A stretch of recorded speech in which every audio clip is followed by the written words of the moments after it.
घर में बेटी का होना तो समझ लो साक्षात भगवती घर में विराज रही है।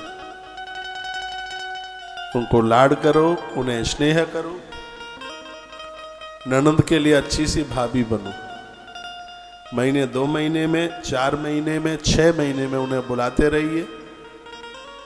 उसे समय नहीं मिलता आने के लिए, आप फोन पर बात भी करते रहिए। फोन पर उससे बात करते रहोगे, उसकी आंख में आंसू आ जाएंगे। वो कहेगी भले ही मेरे विवाह को 20 साल हो गई हैं, आज भी भैया के घर में मेरी जरूरत है।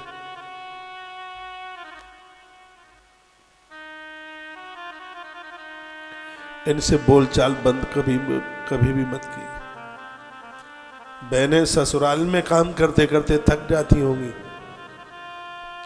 फिर भाई कुछ फंक्शन करता है, उछल उछल के काम करती है, क्योंकि पूरा गांव जानता है ना उसे। दौड़ दौड़ के काम करती है, वो इतनी खुश होती है। वो कहती है दीदी तुम्हें पता है मेरा भैया इतना बड़ा काम कर।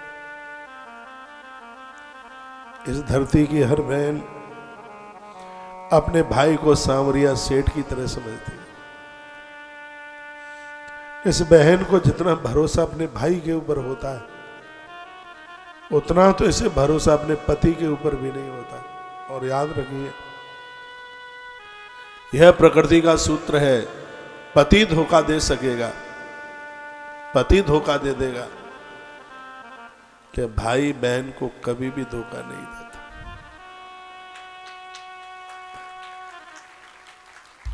द्रौपदी का जिस समय वसन खिंच रहा था, 5 पति सामने बैठे थे, लेकिन जिस कृष्ण को द्रौपदी ने अपना भाई बनाया है, वह कृष्ण अपनी बहन के लिए वस्त्र रूप में प्रकट हो गए।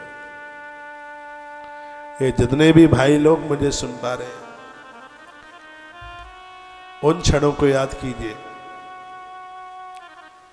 जिस समय बहन मंडप में होती है, पंडित जी महाराज के द्वारा मंत्र बोले जाते हैं, पंडित जी के द्वारा कहा जाता है बेटी पति के वामांग में आके बैठ जाओ, अब तुम पराए घर की अमानत हो रही है।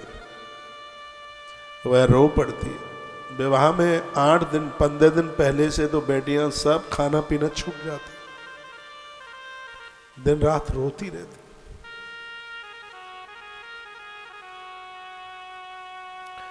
जिस घर में पालन लालन हुआ है, उस घर को छोड़ना बहुत कठिन बात है। जब पंडित जी के द्वारा कहा जाता है बेटी पति के वामांग में आ जाओ, तो वो बड़ी जोर से रो पड़ती है और वो कहती है गुरुजी हम तो अबोध हैं, क्या करें, जीवन काफी बड़ा है, हमने तो उस सामने वालों को देखा भी नहीं है।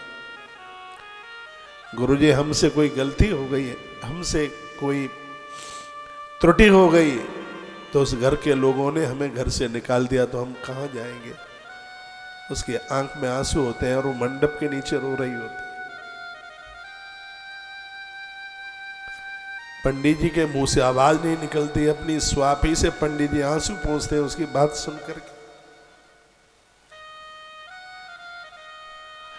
फिर वह कहती है मेरा भरोसा मेरे भाई के ऊपर है, मैं जानती हूं मेरा भाई मुझे अपने आप से कभी दूर नहीं करेगा। यदि मेरा भाई बोल देगा तो मैं पति के वामांग में जाके बैठूंगी। उसके भैया को सूचना मिलती है, वो रोता हुआ आता है, आग सामने जल रही होती है, अग्नि के सन्मुख बैठ करके वो एक संकल्प करता है और कहता है मेरा जीवन मेरी बहन के लिए समर्पित होगा। जहां बहन की आंखें आंसू, वहां उसका भाई अपना रक्त बहा देगा। मैं संकल्प लेता हूं मेरी जिंदगी मेरी बहन से कभी दूर नहीं जाएगी। तब भाई के कहने से वो बहन पति के वामांग में जाकर के बैठती है। बहन को इतना भरोसा होता है भाई के ऊपर, जब ससुराल में उसको कोई कुछ कह दे तो रो रो करके कहती है कि मुझे बिना भाई वाला मत समझ लेना, मैं 4 भाइयों की बहन हूं। उसे अपने भाई के ऊपर इतना भरोसा। आप श्रीमद् देवी भागवत की कथा सुन रहे हैं, पुरुष लोग भी मुझे सुन पा रहे होंगे। मैं सबको बहुत आग्रह पूर्वक निवेदन करना चाहूंगा, बेटियों को भुलाइए मत, इनको कभी अपने आप से अलग मत करना।